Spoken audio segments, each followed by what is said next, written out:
this is a one-man project here. I've got to operate the camera and do this at the same time. My problem here today is the battery is a little bit low on this, so I may have to get up and move around. But I know that doesn't bother you, and it's not a big deal.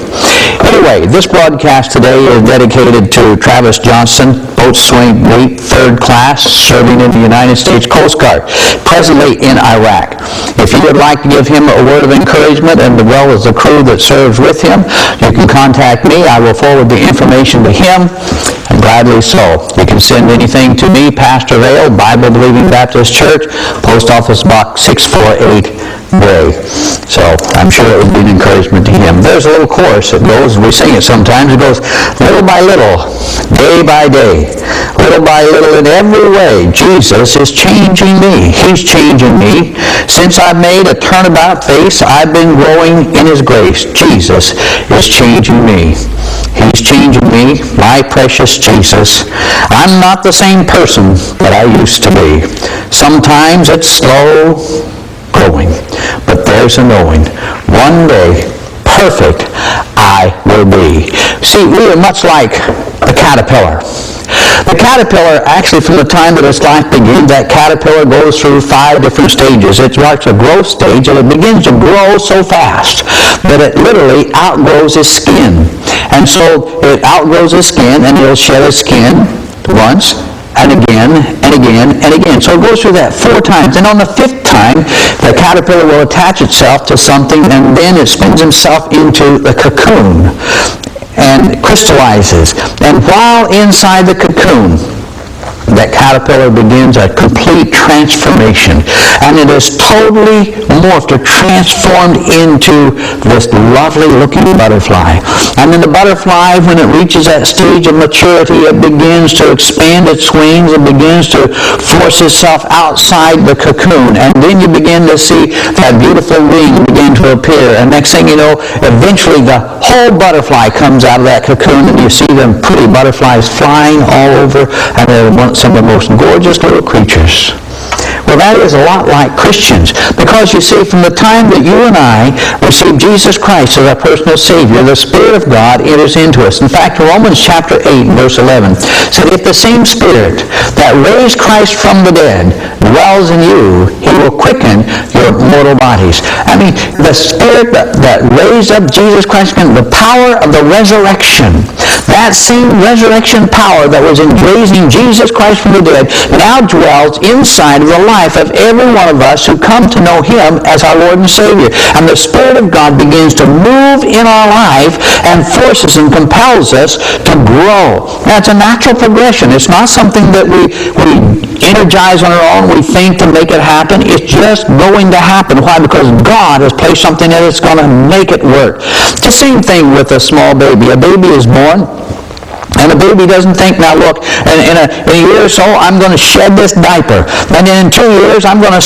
switch from babbling to talking, and I'm going to start saying words, and then I'm going to start saying sentences, and I'm going to... No, they don't do that. There's just something inside of them, this new life that they have, causes them, compels them to grow in stages, and they continue to grow. And it's the same thing with us. And eventually, that child will become an adult and a grown man, and eventually reach the final stage of life. But so it is with us. When the Spirit of God comes into us, we are changed. And He said, being confident of this very thing, He hath begun a good work in you, will perform it until the day of Jesus Christ. Once He starts a work in us, He is going to change us. Now, everyone who has come to know Christ as their Lord and Savior should know what I'm talking about. Because if you've been a child of God for any length of time, you can look back and see where you were before the Lord came into your life. And now you can begin to see where you are and the changes that are taking place, and how you look back and say, wow, something has happened. And what can explain this transformation that's taking place in my life? I'm gradually becoming more like Jesus Christ. I'm not there. It's a slow process, but I'm becoming more like Him. I was thinking about a person within our own church family here that I saw who was a little bit of the alcohol, a little bit of the foul language, and some other things, but that person had come to know Jesus Christ, their personal Savior, and what a transformation in that person's life. And he was here working at the church, and he hits his hand on something, and he said, ouch. And then when he said ouch or something to that effect, he was amazed. He said, look, my whole vocabulary has changed, and I didn't have anything to do with it. Something has taken place in this person's life that changed that person. What is it? That's a new life in Christ. God is changing him. And as this process continues on, as we get older in Christ and hopefully growing more mature in Christ, eventually we begin to see in some of our seniors who have dwelt and walked with the Lord for a long time, we begin to see some of the beautiful character of Christ developed in them, that sweetness, that gentleness, the kindness, the love, the mercy, and grace. We begin to see those traits. I know as a young person in Christ, everything was black and white and very hard and fast and very almost legalistic, and said that's wrong, and being hard on all kinds of things. But you know what? I've seen those same individuals who were hard like that over a process of time with spiritual growth begin to show qualities of mercy and qualities of grace and a sense of tenderness. What has happened? They're maturing and becoming more like Jesus Christ. As we begin to see in the older saints, we begin to see those characters begin to manifest itself, and eventually you see a wing begin to sprout out there. But then God calls them home, and the process is then completed. The Scripture says it's something like this. It says, but we all with unveiled face, beholding as in a mirror the glory of the Lord, are changed into the same image from glory to glory, even as by the Spirit of the Lord. We are in a process of being changed, and it's something that we don't control, but know this, that God is at work in your life and in my life to helping us to become more like what He'd have us to be, and He's going to accomplish His task. We also have another course that we sing. It's a very good course, and I think it's one that we need to consider as we look at one another. It says, He's still working on me to make me what I ought to be.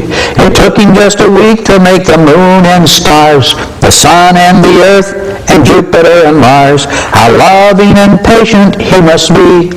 He's still working on me. There really ought to be a sign upon my heart saying, don't judge me yet, there's an unfinished part, but I'll be perfect just according to His plan, fashioned by the Master's loving hand. In the mirror of His Word, reflections that I see make me wonder why He never gave up on me. But He loves me as I am and helped me when I pray. Remember, He's the potter, I'm the clay. Oh, He's still working on me to make me what I ought to be. It took Him just a week to make the moon and stars, the sun and the earth and Jupiter and Mars. How loving and patient He must be. He's still working on me. And as that chorus said, there ought to be a sign across my heart saying, don't judge me yet, there's an unfinished part. He's still working on me. He's still working on you. We are in a state of growth. We're going to be as beautiful and have the character of Christ fully formed in us. My prayer for everyone here in Gray, in Gloucester, and everybody in our communities, and those who happen to come around here, that God will pour out His richest blessings upon each and every one, and meet everyone of need as He knows what they are. And always remember this, to cast your care upon Him, because He cares for you. God bless.